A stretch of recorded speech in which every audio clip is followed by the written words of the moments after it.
রাদিয়াল্লাহু আনহুম ওয়া রাদু আনহু যালিকা লিমান খাশিয়া রাব্বাহু।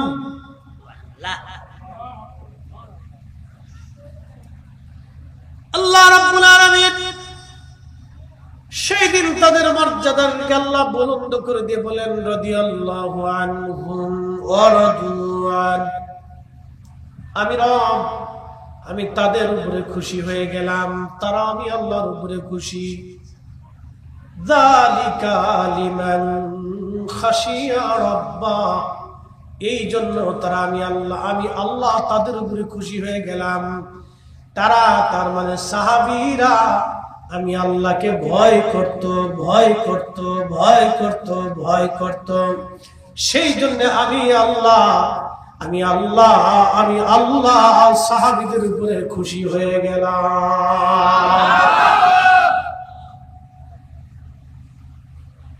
সাহাবীরা কিন্তু পাথর দেখে আল্লাহ চিনে নাই, বিরাট বড় উহুদ পাহাড় দেখে আল্লাহ চিনে নাই, আসমান দেখে আল্লাহ চিনে নাই, জমিন দেখে আল্লাহ চিনেন নাই। সাহাবীরা আল্লাহ চিনলেন আমার নবী দেখে। সাহাবীরা ঈমান আনলেন নবীকে কেন্দ্র করে, সাহাবীরা দ্বীন মানলেন নবীকে কেন্দ্র করে, সাহাবীরা ঈমান আনলেন নবীকে কেন্দ্র করে। আচ্ছা বলেন তো, সাহাবীরা যদি রাসূলের দর্শে না বসতেন এত দাম সাহাবীদের কোনোদিন হতো না। কি কথা বলেন ঠিক কিনা? শুধুমাত্র নবীর জন্য সাহাবীদের এত দাম। আজকের এই মাহফিল আমার রাসূলকে কেন্দ্র করে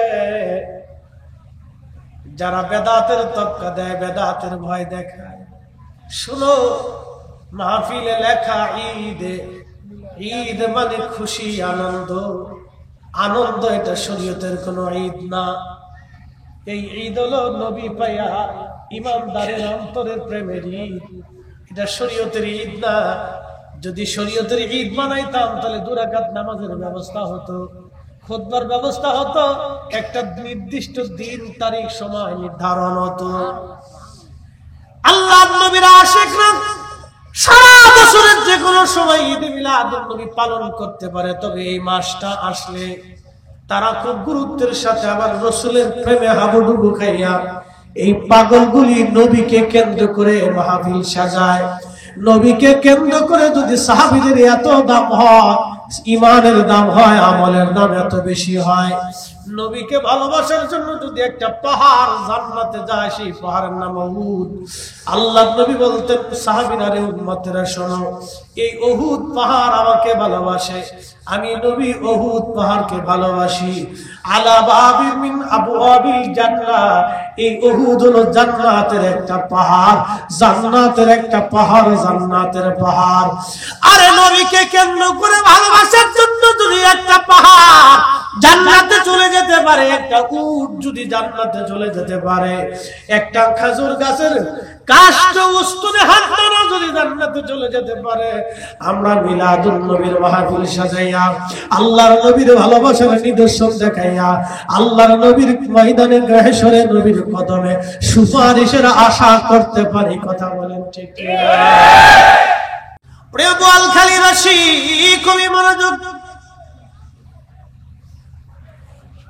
সাহাবীদের ইজ্জত আল্লাহ এত পরিমাণে বাড়াইলেন, শুধু এখানে না, আল্লাহ আরো বলেন আমিনু কামা আমানান নাস। শোনেন, কোন সাহাবীর সমালোচনা করা যাবে না। আল্লাহ রাসূল বলেন আল্লাহ আল্লাহ ফি আসহাবি, সুনানুত তিরমিজির হাদিস। সাহাবীদের যদি ভুল হয় ওটা আমরা আলোচনায় আনতে পারবো না। কি কথা করে না কেন? সাহাবীদের যদি কোথাও খাতা হয় সেটা আমরা আলোচনায় আনতে পারবো না, কারণ ওই এলেম, ওই অধিকার আমাদের আল্লাহ দেয় নাই, আল্লাহর নবী দেন নাই, আল্লাহর নবী দেন নাই, আল্লাহর নবী দেন নাই। সাবধান, বুজুর্গানে দিন, আইম্মায়ে কেরাম, আল্লাহর ওলিদের যদি কোনো খাতা হয় ওইটা ধৈর্য ধৈর্য তাদের সমালোচনা করে আল্লাহ আমাদেরকে আইন দেয় নাই। কি কথা বলেন না কেন? আল্লাহ বলেন, নবীজি বলেন, আল্লাহ আল্লাহ ফি আসহাবি, ও আমার উম্মত তোমরা আল্লাহকে ভয় করো, আল্লাহকে ভয় করো আমার সাহাবীদের ব্যাপারে। আমার যারা সঙ্গী, আমি নবীর যারা সাহাবী ছিল, সাথী ছিল, আমার ডানে বামে পিছনে থেকে থেকে যারা দিন কায়েম করার জন্য লড়াই করেছে, বাড়ি ঘর ছেড়ে দিয়েছে, সন্তানের মায়া তারা ছেড়ে দিয়েছে, স্ত্রীর ভালোবাসা তারা ছেড়ে দিয়েছে, দুনিয়ার মোহ সম্পদের প্রাচুর্য তারা ছেড়ে দিয়েছে, বাদশাগিরি রাজাগিরি আমিরগিরি তারা ছেড়ে দিয়েছে, দুনিয়ার দামি দামি খাবারগুলি তারা ছেড়ে দিয়েছে, বাড়ি ঘর জমি জমা সব বিক্রি করে দিয়েছে, এমনকি নিজের জীবনের সবচেয়ে প্রিয় বস্তু নিজের জীবনটা কোরবানি করার জন্য শত্রুর সামনাসামনি দাঁড়াইয়া, অস্ত্রের সামনে তারা দাঁড়াইয়া দাঁড়াইয়া জিহাদ করে করে আমি নবীর পিছনে থেকে থেকে তারা দিন কায়েম করেছে। আমার সাহাবীদের ব্যাপারে আমার উম্মত তোমরা আল্লাহকে ভয় করো, আল্লাহকে ভয় করো। লা তাত্তাখিযুহু গরাদান মিন বাদি, আমার ইন্তেকালের পরে তোমরা আমার কোন সাহাবীর সমালোচনার পাত্র বানাইও না, আমার কোন সাহাবীরে তোমরা গালিগালাজ করিও না, আমার কোন সাহাবীরে তোমরা কষ্ট দিও না, আমার কোন সাহাবী সম্পর্কে মন্দ বলিও না, আমি নবীর কোন সাহাবীকে তোমরা মন্দ বলিও না, আমি নবীর কোন সাহাবীর দোষ চর্চা করিও না, দোষ গাইও না, দোষ বলিও না, দোষ চর্চা করিও না। লা তাত্তাখিযুহুম গরাদান মিন বাদি ফামান আহাব্বাহুম ফাবিহুব্বি আহাব্বাহুম ওয়া মান আবগাদাহুম ফাবিবুগদি আবগাদাহুম।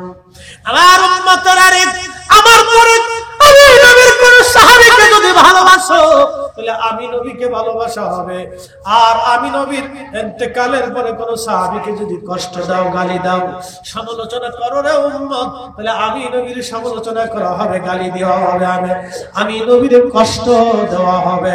চিৎকার করে জোরে বলেন না মারহাবা। কিন্তু নামটা এমন একজন মহামানবের নাম, এমন একজন মহামানবের নাম, এমন একজন মহামানবের নাম, এমন একজন ইজ্জত আলার নাম, তিনি অন্য কেউ না। আল্লাহ কোরআন বলতেছে, ওয়ামা আরসালনাকা ইল্লা রাহমাতাল লিল আলামিন। চিৎকার করে জোরে বলেন মারহাবা। ত্রিভুবনের প্রিয় মুহাম্মদ এলো রে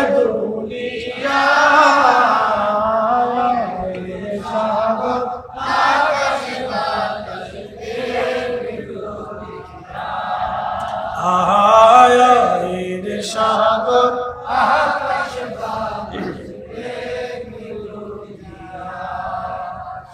ধুলির ধরা বেহেশত, ঠিক কিনা? ধুলির ধরা বেহেশত জয় করিল দিল রে লাজ, আজকে খুশি দল নেমেছে ধূসর সাহারা। সাগর আকাশে বাতাসে আয়া রে সাগর আকাশ বাতাস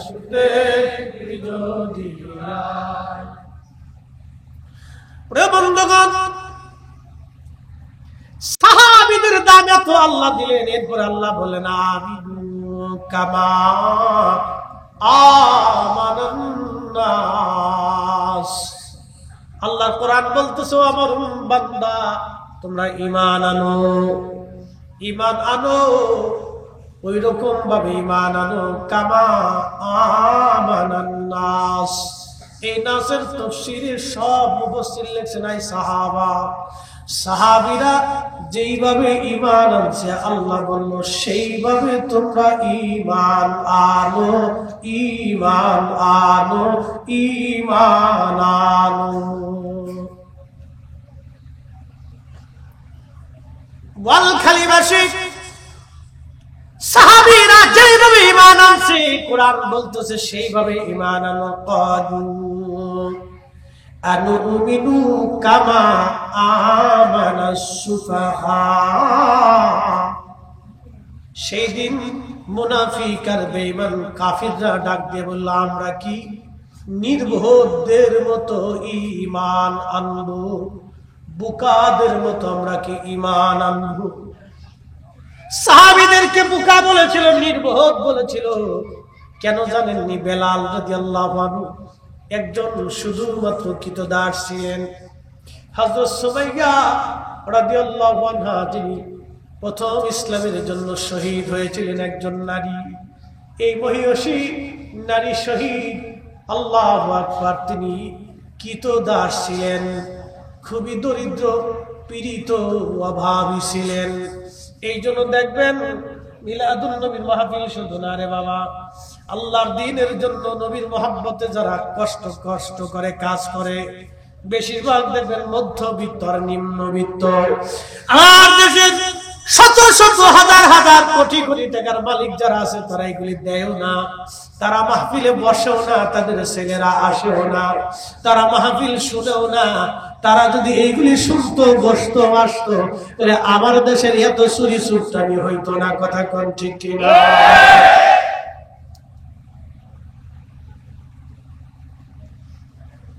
আসলে ওয়াজ শোনার দরকার ধনীদেরকে, ওয়াজ শোনার দরকার ডিসি সাহেবের, এসপি সাহেবের, ওসি সাহেবের, ওয়াজ শোনার দরকার টিএনও সাহেবের, ওয়াজ শোনার দরকার সকল সরকারি কর্মচারী কর্মকর্তা, সব ইউনিভার্সিটি, সব বিশ্ববিদ্যালয়, সব কলেজ ভার্সিটি, সব শিক্ষা প্রতিষ্ঠান, সব সরকারি বেসরকারি প্রতিষ্ঠানগুলি যারা রাষ্ট্র চালায়, তাদেরকে ওয়াজের মজলিসে বসার দরকার। উলামায়ে কেরামের কাছ থেকে তাদের ওয়াজ শোনার দরকার। তারা যদি এই মজলিসে আসতো, মজলিস সাজাইতো, মজলিসে বসতো, ওয়াজ শুনতো, তাহলে তাদের দিল মন পরিবর্তন হতো। আমার দেশের গরিব মানুষের টাকা চুরি করে খাইতো না, আমার দেশের এতিম বাচ্চার হক নষ্ট করতো না, আমার দেশের বৃদ্ধ মার টাকা নষ্ট করতো না, আমার দেশের ভিখারির টাকা নষ্ট হতো না, আমার দেশের অন্ধ ফাউন্ডেশনের টাকা নষ্ট হতো না, আমার দেশের ল্যাংড়া কানা বোবার টাকা নষ্ট হতো না, আমার দেশের হত দরিদ্র গরিব মানুষ টাকার অভাবে চিকিৎসা হতে পারে না, তার কষ্ট হতো না। তারা এইগুলি মেরে মেরে মেরে মেরে কেড়ে কেড়ে খাইতো না। তারা গরিবের জিনিস, গরিবের হক তারা বুঝাই দিত, আমাদের হক গুলি তারা ঠিক ঠিক মতো বুঝাই দিত। এই জন্য তাদের ওয়াজ শোনার দরকার, ওয়াজ করার দরকার। কথা ঠিক কিনা? কিন্তু সময় গেছে পাল্টে, সময় এখন বর্ষাকাল, হরিণ সাথে বাঘের গাল, সাপে দাবড়ায় কি ব্যাঙে দেখার দাবড়ায় সাপের দল। সিস্টেম পাল্টে গেছে। সময় এখন বর্ষাকাল, হরিণ সাথে বাঘের গাল, আর ব্যাঙে দেওয়া সাপরা সাপের দল। সময় গেছে পাল্টে। শোনেন, বিশ্ববিখ্যাত ইমাম মোল্লা আলী কারি মাক্কি রাহমাতুল্লাহ আলাইহি, তিনি পবিত্র ঈদে মিলাদুন নবী নিয়ে একখানা কিতাব লিখছেন, আল মাউলিদুর রাবি ফি মাউলিদিন নবী সাল্লাল্লাহু আলাইহি সাল্লাম। আজ থেকে 450 বছর আগে, 450 বছর আগে তিনি কিতাব লিখেছেন। উনি ইমামুল হারামাইন ছিলেন, 2 হারামের ইমাম ছিলেন তৎকালীন জমানা। শুধু তাই নয় রে বোয়ালখালীবাসী, উনি ওই জমানার মুজাদ্দিদে মিল্লাত ছিলেন, মুজাদ্দিদি জমান ছিলেন ওই জমানায়। ওনার দস্তখত ছাড়া পৃথিবীর মক্কা মদিনার কোন আলেম মুহাদ্দিসের খেতাব পেত না। কষ্ট হচ্ছে না? বুঝতেছে? এই আমার বড় বড় মুসল্লি সামনে বসা, বিরাট মুসল্লি, একবারে সামনের কাতারে চলে এসেছে। দরকার আছে ওদের সামনে থাকতে হবে। বাচ্চারা সামনে না থাকলে আগামীতে গিয়ে হারাবে। ওরাই মাহফিল সাজাবে, ওরাই পতাকাকে সমুন্নত রাখবে। কথা বলে ঠিক না বেঠিক? কেউ যদি আহলে সুন্নাত ওয়াল জামাতের ধাক্কা দিয়ে মনে করে বাংলাদেশ থেকে বের করে দিব, পারবে? ধরেছেন আপনারা, ভয় পাইছেন? আহলে সুন্নাত ওয়াল জামাত কি কোনো দুর্বল দল? বাংলাদেশে যত দরবার আছে, পীর মাশায়েখ আছে, যদি এক জায়গা হয় আর ধাক্কা দেয়, এই স্রোত থামানোর মতো বাংলাদেশ কেন, ভারতের কলিজাও কাপড় ধরে যাবে। কথা বলে ঠিক না? এটা এমন শক্তি, এই শক্তিকে কেউ থামাইতে পারে নাই। খাজা আজমিরি রহমাতুল্লাহ আলাইহিকে থামাইতে পারে নাই, দাতাগঞ্জ বক্সে পারে নাই, মুজাদ্দিদ আল ফিসানিকে পারে নাই, হযরত খাজা বাহাউদ্দিন নাসরুল বুখারীকে পারে নাই, হযরত আলিফ আহমদ তুসিকে পারে নাই, শাহজালাল আমিনী মুজাররদিকে পারে নাই। এটা এমন এক শক্তি, এটা এমন একটা পাওয়ার, এটা এমন একটা সিংহ, যদি একবার জেগে যায় তাহলে বাতিল পালানোর রাস্তা খুঁজে পাবে না।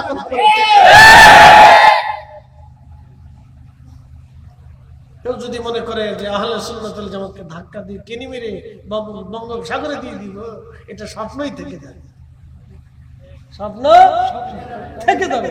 কিন্তু দুই চার কি গাঞ্জুটি, ফানজুটি, হিরোইনসি, ফিরোইনসি, আবি যাবি, লাল সালু, কালা সালু, মাথা সালু, টাকলু, ফাকলু, এই সমস্ত ফসা গান্দা, গোসল নাই, খাওয়া নাই, দাওয়া নাই, পায়খানা পেশাব নাই, ইজিলে কুলুপ নাই, ও সারা জীবনে চুল দাড়ি কিচ্ছু কাটে না, কোনটা মোষ কোনটা দাড়ি কিচ্ছু চেনা যায় না। এই শয়তানগুলির জন্য আজকে আমরা সুন্নিদেরকে আমরা বলে শিরকি, মাজার পূজারি, বেদাতি। মাজার পূজার সাথে সুন্নিদের কোনো সম্পর্ক নাই, কোনো সম্পর্ক নাই, কোনো সম্পর্ক নাই। কথা বলেন ঠিক না? ওরা শকরা করে, মাজার বলে গিয়া শকরা করে, ব্যবসা করে, একটা মাদ্রাসাও করে না, মসজিদও নাই, এতিমখানা নাই, সুন্নি প্রতিষ্ঠানও নাই, মাহফিলও নাই, কিচ্ছু করে না। শকরা করে, মাজার নিয়ে টাকা উঠে উঠে খেয়ে বলছে। খান জাহান আলী রহমতুল্লাহ মাজার, শাহ আলী বুগদাদি রহমতুল্লাহ মাজার, এই আমাদের উত্তর দক্ষিণ অঞ্চলে এরকম শত শত মাজার আছে, কিচ্ছু করবে না। না আছে এতিমখানা, না আছে সুন্নি প্রতিষ্ঠান, না একটা ঈদে মিলাদুন নবীর মাহফিল করবে, না শহীদে কারবালা মাহফিল করবে, না কোন সুন্নি সম্মেলন করবে। সব এই মাজারের খাদেমগুলি চক্রা করে, চক্রা করে। সকালে এক গ্রুপ বসে, দুপুরে আরেক গ্রুপ বসে, রাতে আরেক গ্রুপ বসে। এই সামার সুপচমির দল, এই শয়তান দুষ্টের দলকে ফিটাইয়া মাজার শরীফ থেকে বের করে দিয়ে এখানে সুন্নিদের দখলে নিয়ে মাদ্রাসা এতিমখানা করার প্রয়োজন। কথা বলে ঠিক না? এগুলি আইসে এক একটা মাজারের মধ্যে সেজদা দিয়ে উপুত হয়ে পড়ে থাকবে, পাবলিক এই দেহ তোমরা মাজার পূজা করো। এই সমস্ত ট্যাগ নিয়ে রাস্তাঘাট দিয়ে আমাদের চলতে। প্রিয় সুন্নি মুসলমান, আমরা ওলিদেরকে ভালোবাসি। কিয়ামত পর্যন্ত এই জমিনে মাজার থাকবে, জিয়ারত থাকবে, কিন্তু সেটা সুন্নাত তরিকায়। কি কথা কর ঠিক কিনা? কিয়ামত পর্যন্ত ওলিরা থাকবে, বদর, শাওলিয়া, বারাউলিয়া, 360 আউলিয়া, শুভ্র সিদ্ধ পীর মাশায়েখ, কাদরিয়া, চিশতিয়া, নকশবন্দিয়া, মুজাদ্দিদিয়া, হানাফি, শাফি, মালিকি, হাম্বলি, যত বড় বড় উলামা একরাম, পীর মাশায়েখ, আল্লাহর ওলিরা জমিনে দ্বীন প্রতিষ্ঠিত করেছেন, তাদের মাজার থাকবে, জিয়ারত চলতে থাকবে, জিয়ারত চলবে, মাজারও চলবে। কিন্তু কোন মাজারে আমরা জটলা, পটলা, আগলা, পাগলা, গাঞ্জুটি, হিরোইনসি, আপনি জানেন না আমার ঢাকার হাসনাবাদে একটা মাজার আছে। হাই হাই হাই, এই এলাকার প্রভাবশালী লোকেরা এই মাজার নিয়ে ব্যবসা করে খায়। ওই প্রত্যেক বছর অনুষ্ঠানে শত শত শত শত এই কোটি কোটি টাকার গাঁজার ব্যবসা হয়, আর মনের পর মন কেজি কেজি গাঁজা বেচা হয়। আর এই মাজারের ভিতরে কবর শরীফের পাশে তারা মহিলা নাচানাচি করে। এই কবরের পাশে এইগুলি বেহায়াপন আমরা করতে দিতে পারি না। কথা কোন ঠিক কিনা? হতেই পারে। মাজার তো জিয়ারতের জায়গা। আল্লাহু আকবার। ইমাম বুখারীর মাজার আছে, ইমাম মুসলিমের মাজার আছে, ইমাম আবু হানিফার মাজার আছে, হুজুর গাউসে পাকের মাজার আছে, মুজাদ্দিদ আল ফিসানি সিরহিন্দির মাজার আছে, খাজা বাবা আজমিরির মাজার আছে, শাহজালাল আমিনী মুজাদ্দিদের মাজার আছে, বড় বড় ওলি উলামা, আলেম, ফুদালা, ফুজালা, নুজাবা, নুকবা, আখির আব্দুল সবার মাজার আছে, সবার মাজার আছে। কিয়ামত পর্যন্ত তাদের মাজার থাকবে। যদি তাদের মাজার না থাকে মুসলমান জিয়ারত করতে পারবে না, তাদের ইতিহাস, ঐতিহ্য, জীবনী মুসলমান জানবে না। কারণ আউলিয়া কিরামের ইতিহাসের মাধ্যমে আমাদের আগামীর অনুপ্রেরণা আসে। কথা বলেন ঠিক না বেঠে? তাদের সম্মান আল্লাহ দিয়েছেন, সাহাবীদের মর্যাদা আল্লাহর কোরআনে আল্লাহ দিয়েছেন এইভাবে। সেই দিন গরিব গরিব সাহাবীরা আল্লাহর নবীকে মেনে নিল। ইয়াসার রাদিয়াল্লাহু আনহু গরিব মানুষ মেনে নিলেন। অত্যাচার শুরু হয়ে গেল তাদের উপরে। নবীজির দরিদ্র দরিদ্র সাহাবীরা সেই দিন দিন মেনে নিল। লেখাপড়া ছিল না বিধায় কাফেররা বলে ফেললো, আহা কাফেররা সেই দিন তারা বলে ফেললো কি জানেননি?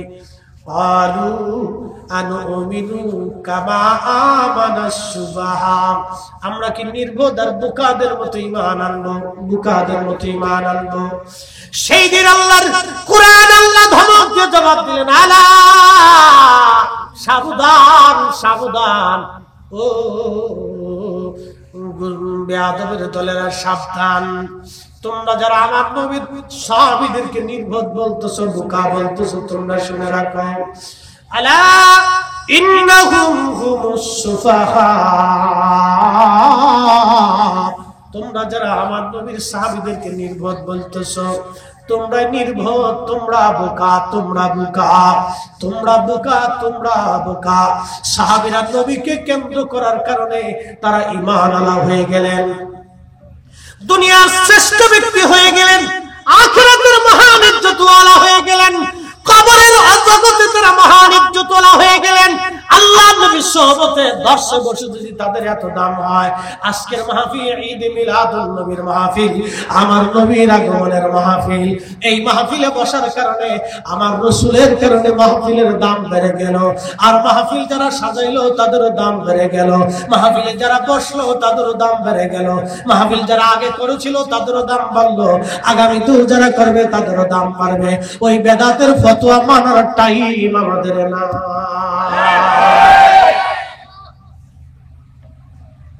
বুঝেছে? একটা কথা বোঝানোর জন্য অনেক দূর পর্যন্ত নিয়ে আসছে। সাহাবী, ওরে সর্বনাশ, কি মর্যাদা ছিল তাদের, কি দাম আল্লাহ দিয়েছিলেন তাদেরকে, কি সম্মান আল্লাহ তাদের দিয়েছে। ইতিহাসে এরকম আসছে, সাহাবায়ে কেরামের ইন্তেকালে শত শত বছর পরেও তাদের কবরে তাদের লাশ পচে নাই। একসাথে বলবেন আল্লাহু আকবার। শত শত বছর পরেও তাদের লাশ পচে নাই। 1300 বছর পরেও তাদের লাশ অক্ষত। 1300 বছর পরেও তাদের লাশ অক্ষত, পচে নষ্ট হয়ে। 1300 বছর, যেরকম চেহারা ওই রকম। শুধু একটা ঘটনা শোনো, ইমাম হুসাইন রাদিয়াল্লাহু আনহুর মাজার দুইটা। পৃথিবীতে একজনের মাজার দুইটা, তিনি একজন ইমাম হুসাইন রাদিয়াল্লাহু আনহু, মাজার দুইটা। এটা শুনে আমার দিকে তাকান, হযরত ইমাম হুসাইনের মাজার শরীফ দুইটা। একটা মাজার শরীফ মাথা মুবারক থেকে নিচ পর্যন্ত শুধু দেহ মুবারকের মাজার ইরাকের কারবালায়, আর মস্তক মাথা মুবারকের মাজার হচ্ছে বর্তমানে মিশর আল আজহার বিশ্ববিদ্যালয়ের সাথে। কিন্তু এই মাজারটা আগে এখানে ছিল না, সর্বপ্রথম এই মাজার হয়েছিল বর্তমানে গাজা। এই গাজার নাম হলো ইস্পাহান, না আসকালান। এই গাজার নাম ছিল আসকালান। বর্তমানে যে গাজা শহর আপনারা দেখেন, ইসরায়েল বোমা মেরে মেরে মেরে মেরে হাজার হাজার বিল্ডিং ভেঙ্গে ভেঙ্গে একেবারে বিরান ভূমি করে দিয়েছে। এই সেই গাজা। এখানে শুধু বর্তমানে ইসরায়েল বিরান করে নাই, এই জায়গাটা বক্তে নসরও বিরান করে দিয়েছিল। এই জায়গাটা বহু বাচ্চারা বিরান করে দিয়েছিল। এই জায়গা পৃথিবীতে বহু যুদ্ধ হয়েছে, এই জায়গা ক্রুসেডাররা বিরান করে দিয়েছিল। আজকে ইসরায়েল এই জায়গা বিরান করে দিচ্ছে। শোনেন, একসময় বক্তে নসর করেছিল, তার জায়গা দুনিয়ার জমিনে হয় নাই। এই জায়গাটা বিরান করে দিয়েছে গেছিল ক্রুসেডাররা, তারাও তাদের টিকতে পারে নাই। এই জায়গাটা বর্তমানে আবার নব্য ক্রুসেডার ইসরায়েল জায়গা প্রেরণ করে দিচ্ছে। এই জায়গা জায়গা থাকবে, ফিলিস্তিন ফিলিস্তিন থাকবে, ইসরায়েলের মানুষের জায়গা এই জমিনে হবে না, হবে না, হবে না, এটা মনে রেখে দিবেন। আমি ফরিদি বলে গেলাম, ইসরায়েলের ইহুদিদের জায়গায় জমিনে হবে না, হবে না, হবে না। আমেরিকা কোটি কোটি কোটি কোটি বিলিয়ন কোটি টাকার অস্ত্র ইসরায়েলকে দিতে পারে, কিন্তু আল্লাহর হুকুমে মুসলমানদের বিজয় হবে, বিজয় হবে তাদের পরাজিত। পৃথিবীর সব শক্তি মিলেও করতে পারবে না। চিৎকার করে বলবেন আল্লাহু আকবার। আশাই থাকে কিছু সময় রক্ত ঝরবে, কিন্তু বিজয় মুসলমান। এখন প্রশ্ন তাহলে মাজারে যাবে কেন বা কিভাবে যাবে? আমি আগে বলছি কিছু কিছু মাজার আছে যেগুলির কোনো পজিশন নাই, একবারে পজিশন ছাড়া। ওটা গেলে পরে দেখলে শরীরে হিমশিম খায় যে কোন জায়গা আসলাম। খুব মারাত্মক, খুব ভয়াবহ চিত্র। শোনেন, এগুলো আসলে বলতে বাধ্য হচ্ছি, আমরা বলতে হবে, খুব ভয়াবহ চিত্র। এগুলি তো হতে পারে না,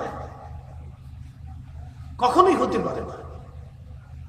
শিরক শিরক, হারামকে হারাম বলতে হবে। মুসলমান কেন পাথরের সামনে সেজদা দিবে বলেন তো? মুসলমান তো আল্লাহকে সেজদা দিবে। আসতে বলেন, জোরে বলেন। মুসলমান তো আল্লাহকে সেজদা দিবে। রাসূল বলেছেন, যদি সাহাবায়ে কেরাম এক বিধানে বলেছিলেন, ইয়া রাসূলুল্লাহ, উঠে সেজদা দেয় আপনাকে, পশু পাখিরা আপনাকে সেজদা দেয়, তাহলে আমরা দিব। আল্লাহর নবী বলেন, না, কখনোই না, আল্লাহ অন্য কাউকে সেজদা দেওয়া যাবে না। যদি সেজদার বিধানই থাকতো তাহলে আমি স্ত্রীকে স্বামীর পায়ে সেজদা দিতে হুকুম প্রদান করতাম, সেজদা দেবা না। মাজার আপনি সেজদা কেন দিবেন বলেন তো? আপনি কি মনে করেন শাহজালাল রহমতুল্লাহের মাজারে সেজদা দিলে উনি খুশি হয়? হ্যাঁ, আরে উনি তো শিরককে জমিন থেকে উৎখাত করে দেওয়ার জন্য, আল্লাহর নবীর দ্বীনকে কায়েম করার জন্য উনি তলোয়ার হাতে নিয়ে জমিনে জিহাদ করেছেন। কথা বল ঠিক করে। উনার মাজারে যায় যদি আপনি সেজদা দেন, উনি খুশি হবে না? উনি বেজার হয়ে যাবে, যাই সর্বনাশ করতেছে। আল্লাহ বাদ দিয়ে আমার সামনে বলে নিয়েছে, করছে কি? আমার শেষ করে দিতেছে। হয় না, এটা হয় না। যেটা শরীয়তে হারাম সেটা হারাম বলতেই হবে।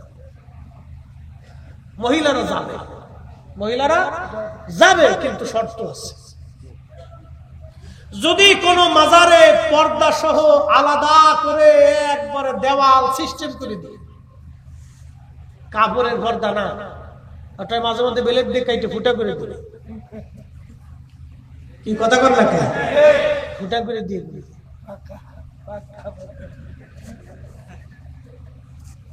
এই পর্দা না, একবারে দেওয়াল গেঁথে দিয়ে পাকা করে সিস্টেম করে দিবে।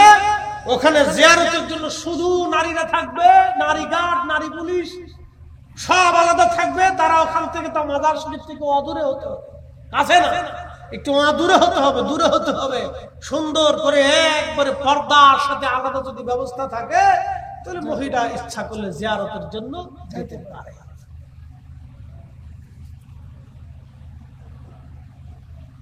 নতুবা দরকার নাই, কারণ মহিলারা বুঝে না। এই কিছু মাজার আছে, আল্লাহর রাস্তে মাফ করবেন, আমি শাহবলির কথা বলতেছি না, খান জাহান আলীর মাজারে যায় দেখেন যে কি অবস্থা, চক্র আকারে শয়তান দাঁড়ায় গেছে। আমি এক মাজারে গেছি, যাওয়ার পরে আমরা তো জিয়ারত করি, যাওয়ার পরে এক লোক আমার ঘুরে ঘুরে জিয়ারত করলাম। জিয়ারত শেষ করার পরে আল্লাহর রাস্তে মাফ করবেন, আমার বলতেছে, হুজুর এখানে হুজুর মুরাকাবা মুশাহাদা করতো, তা আপনি এখানে 500 টাকা দিয়ে যান এই সিমেন্ট কেনার জন্য। আমি বললাম, সিমেন্ট দিয়ে কি হবে, সব জায়গায় তো পাকা করা, তো কেন আপনি দিয়ে যান? আমি না, এই টাকা কে নিবি? কমিটি নিবি। আমি এতিমখানা মাদ্রাসা কিচ্ছু তো নাই, তো এখানে আমি দিয়ে কি করবো? তো বলতেছে, হুজুর এই সিমেন্টের জন্য দিয়ে যান। আমি বললাম, কমিটি কি ঠিক মতো পাবে? হ্যাঁ, দিলে তারা পাবে। আমি চিন্তা করলাম, তো একটু টেস্ট করে দেখি। তা আমি 20 টাকার একটা নোট ওই বাক্সের ফাঁকার ভিতর দিয়ে ঢুকাই দিয়ে আসছি। তো কিছুক্ষণ পরে ও দৌড়ে এসে বলতেছে, হুজুর আপনি একজন আলেম মানুষ, এমন ঠকবাজি করতে পারেন? তাহলে কি করছি রে ভাই? আপনি না 500 দিবেন, 20 টাকা দিলেন কে? আমাকে 20 টাকা তুমি দেখলা কেমনে? কারণ খুলে দেখছি। আমি বললাম তুমি যদি খুলতে পারো তাহলে তুমি চুরি করে খাও। কি কথা কর না, খারাপ করছি আমি? আমি তো তুমি যদি খুলতে পারো তাহলে তো তুমি চুরি করেছো। তাহলে আমি 20 টাকা দিয়ে তোরে টেস্ট করে দেখলাম তুই 1 নম্বর মাল না 2 নম্বর মাল।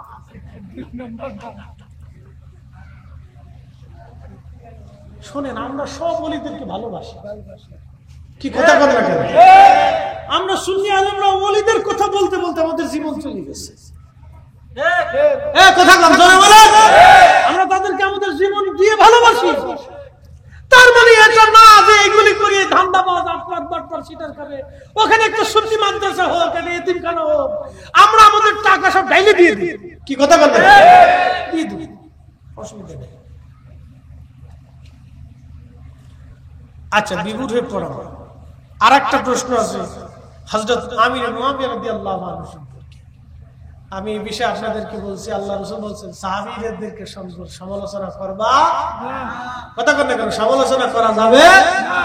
ওনাদের কোনো খাতা যদি হয়ে থাকে তাহলে সেটা আমরা ধরতে পারবো না। আগে বলছি এই বিষয়ে সতর্ক থাকবেন। বেশি পণ্ডিতগিরি দেখেন না, এত পণ্ডিতি ভালো না।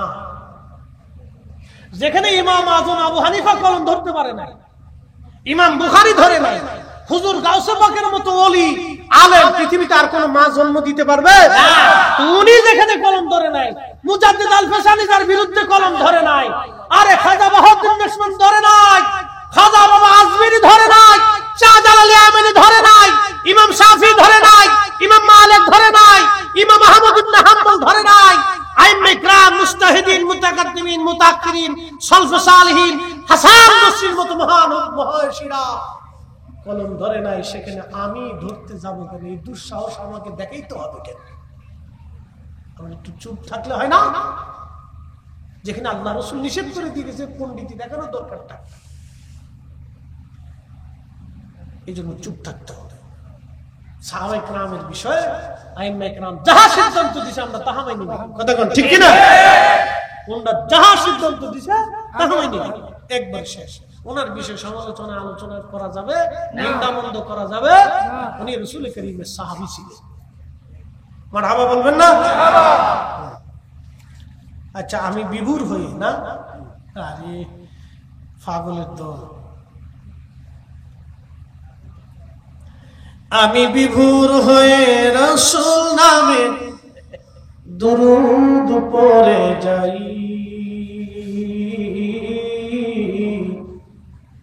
ওই নামের মাঝে কি যেন এক শান্তি খুঁজে পাই, ওই নামের মাঝে কি যেন এক শান্তি খুঁজে পাই,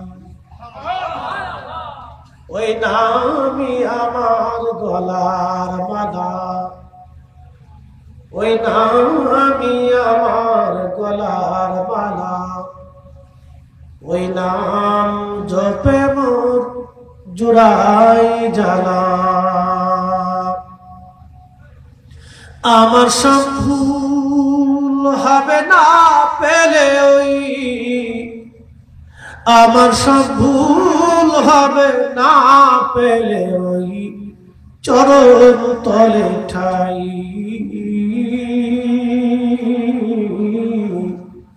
ওই নামের মাঝে কি যেন এক শান্তি খুঁজে পাই, ওই নামের মাঝে কি যেন এক শান্তি খুঁজে পাই। সালাতু ইয়া রাসূলুল্লাহ আলাইকুম সালামুন ইয়া হাবিবাল্লাহ, সালাতু ইয়া রাসূলুল্লাহ আলাইকুম সালামুন ইয়া الصمد لم يلد ولم يولد। হুজুর আপনি বলেন আমি এক, হুজুর আপনি বলে দেন আমি এক। প্রশ্ন, আল্লাহ এক এটা কেউ জানতো না, আল্লাহর নবী শিখাইলেন। অনেকে বলল যে আল্লাহ এক, তার প্রমাণ কি? মুহাম্মদ তুমি যদি চাঁদ দ্বিখণ্ডিত করে দেখাইতে পারো তাহলে বুঝবো আল্লাহ এক। আল্লাহ নবী চাঁদকে ইশারা করলেন, খোদার হুকুমে দ্বিখণ্ডিত হয়ে যাও। চাঁদ কাঁপতে লাগলো। দুই পাহাড়ের দুই সাইডে দুই টুকরো কাঁপতে লাগলো চাঁদ। একসাথে বলবেন আল্লাহু আকবার। এটা আমরা দেখিনি, ওই জমানাতে হাজার হাজার হাজার হাজার মানুষ দেখেছে।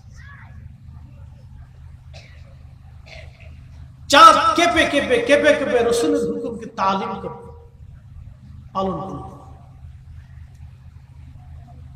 আবু জেহেল তখন বলল, শুনছিস মক্কাবাসী, চাঁদের জায়গা চাঁদ ঠিকই আছে রে, তোদের চোখের মধ্যে মুহাম্মদ জাদু করছে। কপালে নাই, জোরে বলেন কপালে নাই, কপালে নাই। ওই দিন যারা বিনা বাক্যে বিনা শর্তে আল্লাহর রাসূলের দিকে ধাবিত হলো, তারা পৃথিবীতে শ্রেষ্ঠ হয়ে গেল। কোরআন বলতেছে।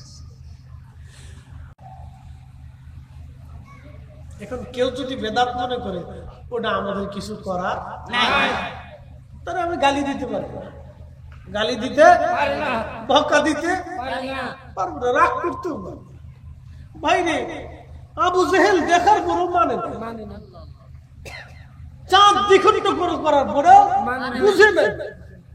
কিন্তু হযরত বেলাল কিন্তু দাস লেখাপড়া না থাকা সত্ত্বেও চামড়া দিয়ে, গোশত দিয়ে, রক্ত দিয়ে, জীবনের ত্যাগ আর ঘুম আর মান পিটুনি খাইয়া স্টিম রুলার কঠিন আয়না ঘরে করে দিতেন, ফিটিয়া ফিটিয়া ফিটিয়া বেলাল রাদিয়াল্লাহু আনহুকে ভাজা পোড়া করার পরেও তিনি আহাদ করে জীবনের শেষ নিঃশ্বাস পর্যন্ত টিকে থাকার পরে মসজিদে নববীর মুয়াজ্জিন তো হলেনই হলেন, মেহশরের মাঠে আল্লাহ তাকে দিয়ে আযান দিবে, জান্নাতে আল্লাহ তাকে বলবে বেলাল আজকে আযান শোনাও।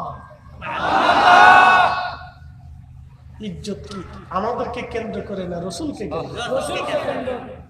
শুনে আমার অনেক ভাইরা বোঝার চেষ্টা করে না, তারা এক বাক্যে ধাক্কা ধুক্কা দিয়ে বেদাতি সেদাতি শিরিকি বিরিকি হাবিজাবি কথাবার্তা বলে। এটা বুঝে না যে মাহফিলটা আল্লাহর নবীকে কেন্দ্র করে, আল্লাহর হাবিবের কোন বিষয়টাকে ছোট করে দেখাই উম্মতের ভুল। কথা কোন ঠিক কিনা? আল্লাহর হাবিবের কোন কিছুকে ছোট করে দেখা উম্মতের ভুল, ঠিক না? এটা আল্লাহ পাকের সবচেয়ে পেয়ারা মেহবুব সৃষ্টিতে আল্লাহ তার মতো কাউকে মেহবুব বানান। এক কথাই বাক্যে, এক বাক্যে এক কথাই শেষ। মহাজগতে ৭ আসমান এবং জমিনে ১৮,০০০ মখলুকে, দুঃখিত ১৮,০০০ আলমে, পৃথিবীতে বিজ্ঞানের গবেষণা অনুযায়ী ৪ লক্ষ প্রজাতির জীব এবং জীবনের ভিতরে আমার নবীর চাইতে আল্লাহ আর কাউকে মেহবুব বানান নাই। আল্লাহ তার পেয়ারা মেহবুব নবীর উম্মত হিসেবে আল্লাহ আমাদেরকে মঞ্জুর করছে।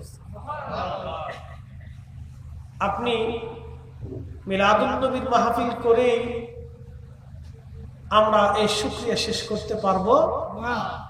আমাদের জীবনে হায়াত যদি কিয়ামত পর্যন্ত হয়, আর কিয়ামত পর্যন্ত যদি আল্লাহ আপনাকে সেজদা দেওয়ার সুযোগ দিয়ে, তারপরেও শুকরিয়া শেষ হবে না।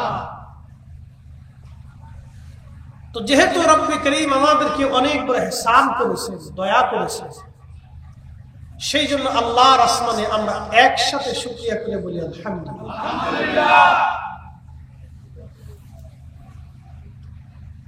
প্রিয় উপস্থিতি, আমি কোরআন শরীফ থেকে আয়াতে কারিমা তেলাওয়াত করেছি। বলেন তো আল্লাহর কালামে কি কোনো সন্দেহ আছে?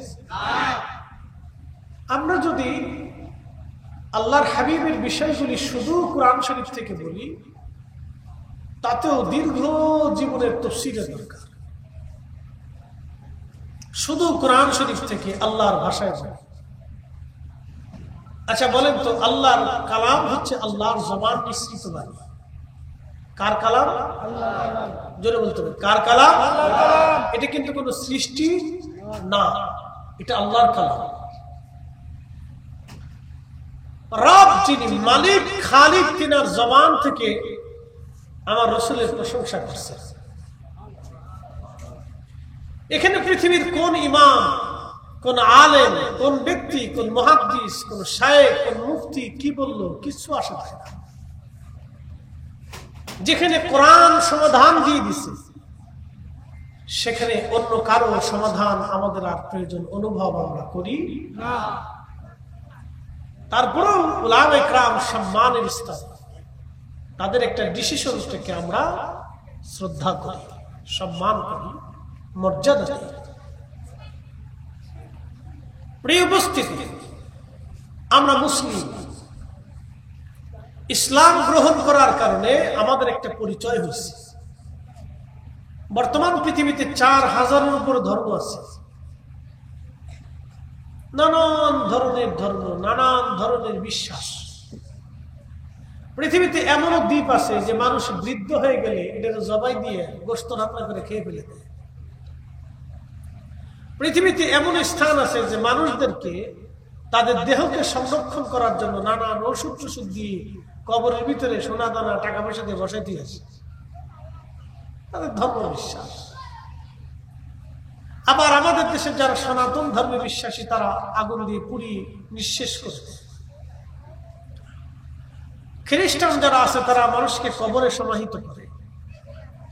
আমরা মুসলিম যারা আছি আমরাও কবরে মানুষকে সমাহিত করি। তো খ্রিস্টানরা তাদের রুলে, ইহুদিরা তারা তাদের রুলে কবরে সমাহিত করে, বৌদ্ধরা মানুষকে আগুনে পুড়িয়ে দেয়। এইরকম তাম পৃথিবীতে এক একটা ধর্মের এক এক ধর্মের বিশ্বাস আছে। আপনাদের কাছে কি মনে হয়, আল্লাহ কি দুইজন? কথা বলতে হবে, আল্লাহ কি দুইজন? জোরে বলেন আল্লাহ। আরো জোরে, আল্লাহ কোন শরীক হতে পারে?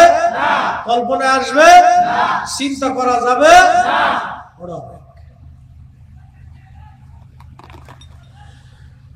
قل هو